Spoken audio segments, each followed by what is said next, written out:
Whenever we begin writing, especially for beginner writers, if you don't have any experience with writing before, it's quite intimidating. It's understandable that you will be quite intimidated by the work that you will be doing the next few months, the next few weeks, and sacrifice your entire time, your free time, just writing.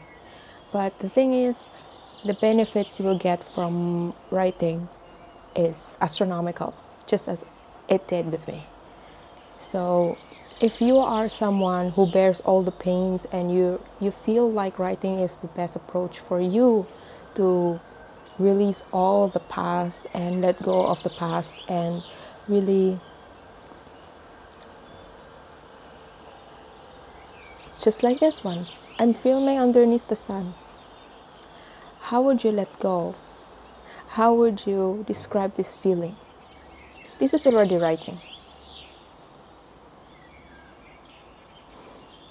This is, I remember when I was teaching back in 2013, I was teaching a poetry class, and although my lesson plan says I have to teach this and that haiku, I remember it was haiku, and it was like 8th grade students. And then they said, okay ma'am, we will learn about haiku. And then I was teaching them how to do the haiku stuff and blah blah. And then they were quite surprised that I asked them to go outside underneath the sun, just like this, underneath the sun. And then the principal saw it. He thought that I was burdening the students. He thought that I was punishing my students for taking them, all of them, outside because maybe in his mind they failed in the quiz that I gave them, and because that was in the lesson plan maybe, and he thought that I punished them for the bad behavior and whatever, and so he called me for it. But anyway, I took them outside, and then I asked them, hold your piece of paper, because at that time they had some sheet of paper or notebook or something to write on. No digital stuff, because I know handy, your phone is quite quick, but it's different when you have it on paper. So I asked them to go outside, and then they even asked where. That's all really, like questions like where should I start, mom? Where should I look? Where should I what should I write about? Where should I look? That's already a sign of limiting. I mean, that's not even the first thing you will do as a writer or in writing class.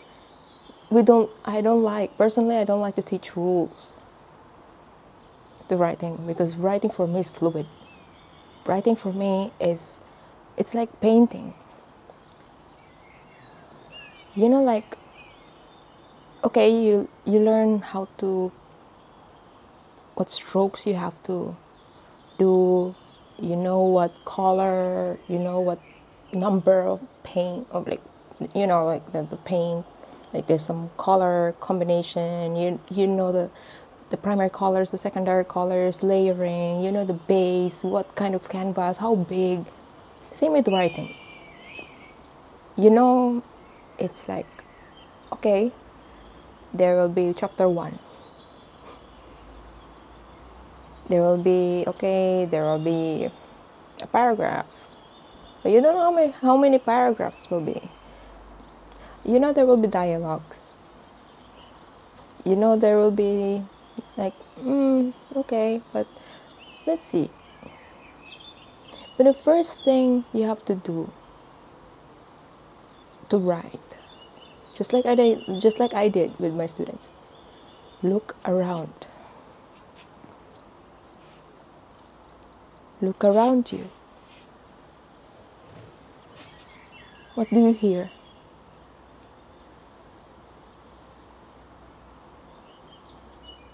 What do you see? Write it down. Because although the instruction was so simple, look around and write it down, each of them have unique, they have different answers. They have different stuff written there. That means it was the first time that I realized that each of us actually, the Rashomon effect, although we're on the same event, we're looking at different lens.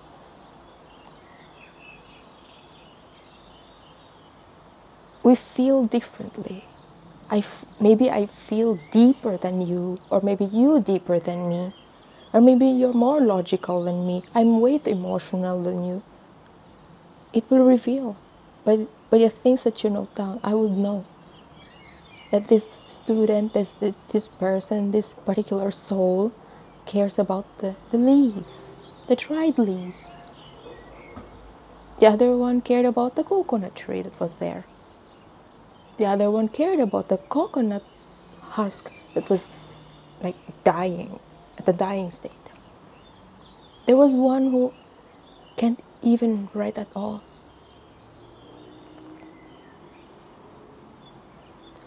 Simple instruction, he can't even. It's not like he didn't understand, he understood. But what caught my eye wasn't like he didn't write something. What caught me was the force that stopped him. What was it? I didn't complicate things like, oh, okay, you'll do the haiku, it should be in this structure. That wasn't the thing. Okay, I gave them the rules, like at first, like, okay, this is the lesson plan. But then when we went outside, I wasn't like, oh, okay, don't forget the rules, guys, class. It should be 5, 7, 5, it should be 4, 8. No, just let them write.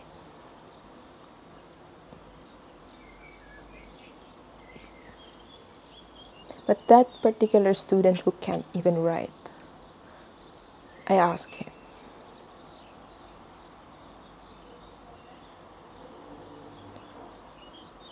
and he felt so scared. Just looking at the blank page felt like the whole world was against him.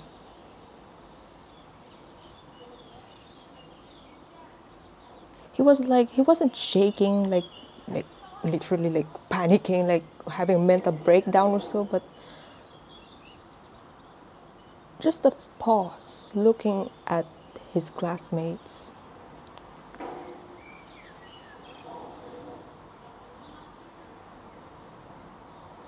Does that resonate with you? Are you like that?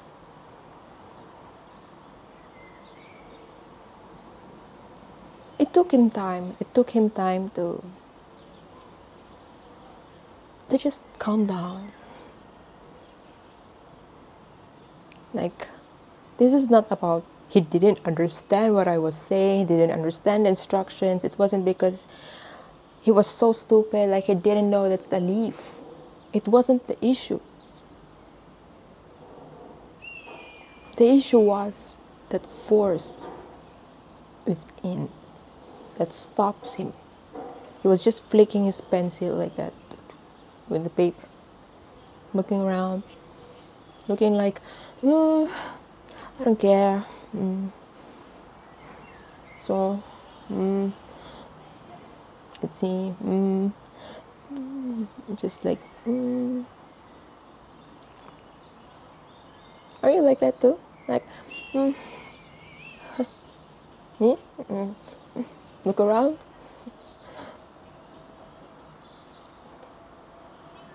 But then every night, you're being haunted by it. Every night, your dreams will not lie. Every night when you close your eyes, the images that pop up behind your lids,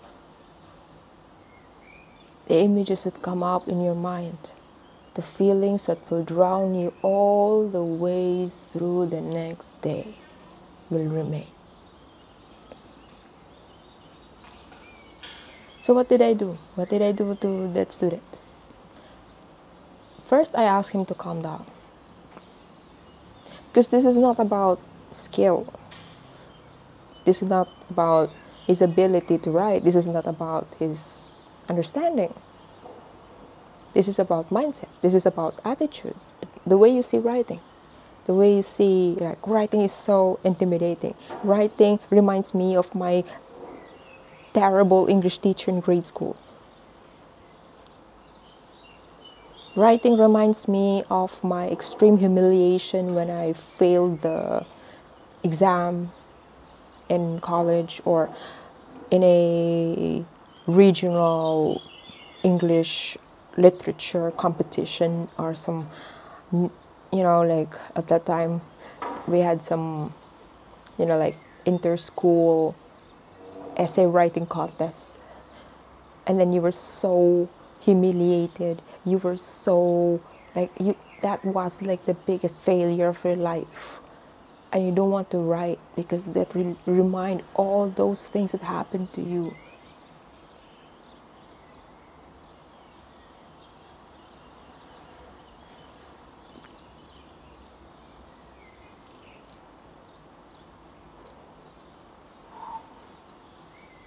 That's why I don't like to teach rules.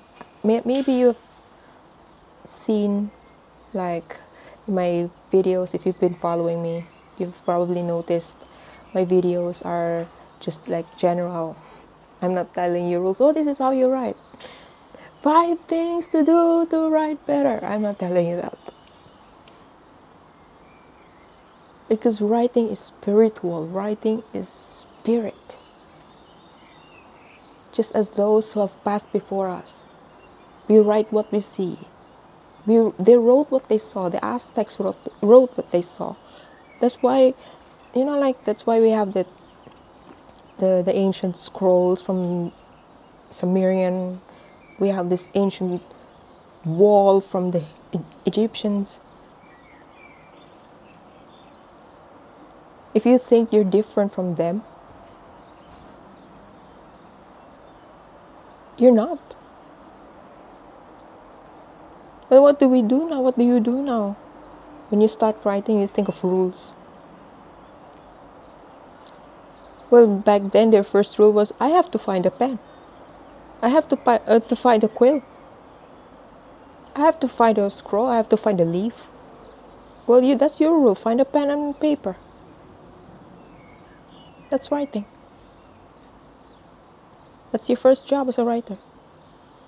Find something to write. Look around. So in some parts of this video, I will be inserting some clips wherein I will be like introducing you to the place where I have been as a sort of practice. So treat this like a little workshop, like little writing workshop.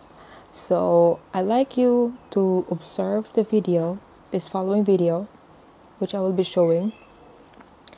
And in the comment section, I'd like you to write 5 things, just as I did with my students back then. 5 things you see in the video, and then explain why you wrote it. If you can, like maybe a line, or I don't know, but 5 things that you notice, or I don't know, 5 things you notice, 5 things you see, 5 things you hear, 5 things. Use your senses. So let's proceed to the video.